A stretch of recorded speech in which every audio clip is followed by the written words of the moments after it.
You have to think about it a little differently. Like, all right, are they a pet owner? Do we have a category that says I own a pet? No. But we have categories that say where they're looking at pet medicine, pet medicine April, people look, that's someone pays us for pet medicine specifically.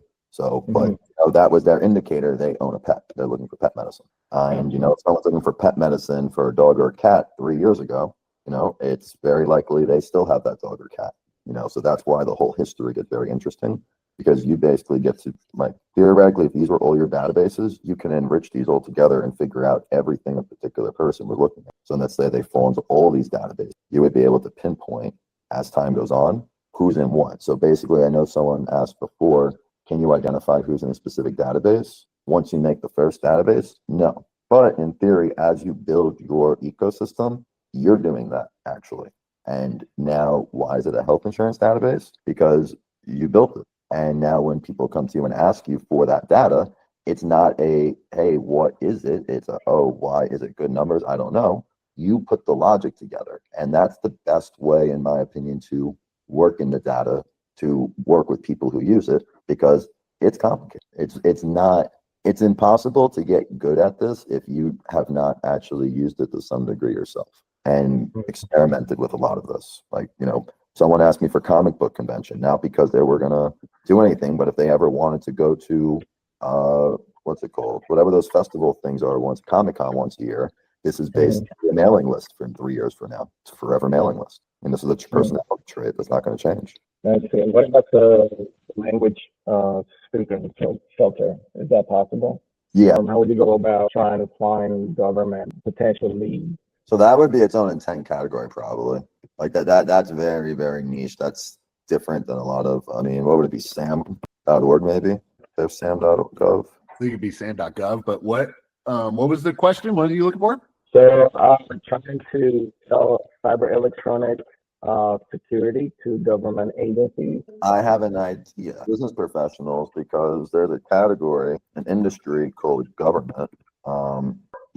Like industry called government. And then let's go put their seniority level at, CXO. I think that we can work with that.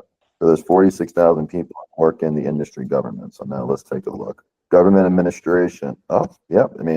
Just like that, there's 40,000 people who department in government. You got the Community and Social Services Commissioner, Chief of Police. This might be the best shot. Yeah, there's your IT guy right there. I saw that. Yeah. Oh, yeah, right here.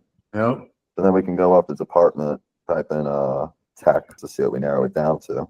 3,000. Networking or something like that. So now we're in 3,000. Oh, yeah, there you go. Yeah, information technology. Yep, there you go. And it takes time. That's why like, people aren't paying you for the data, they're paying for you how to find the data if you do the right thing. Because I didn't know it was going to be there. Just by doing a few filters, and likewise, listen, this is the idea of what you're paying us for, is not only are we going to teach you how to sort of mine this stuff and get to what you need, but like Brian said, we provide you the raw materials. If you didn't have all of this, you wouldn't be able to even have a place to start. And look how fast, Brian spent a lot of time in the ecosystem, but look how fast he came up with a way to identify the people you're looking for.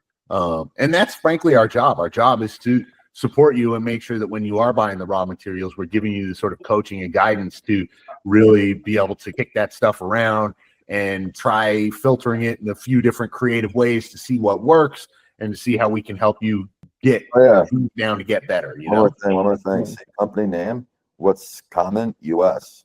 Department of Education. Boom. Yeah, this is that's I don't know if anyone works here anymore. Yeah, right. But this is actually a very clear way, because we can actually get rid of probably the government.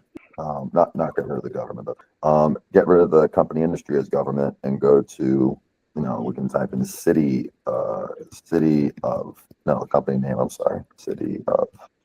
So now, what I'm saying? So you use the data to understand the data. So now we just found 1,145 cities.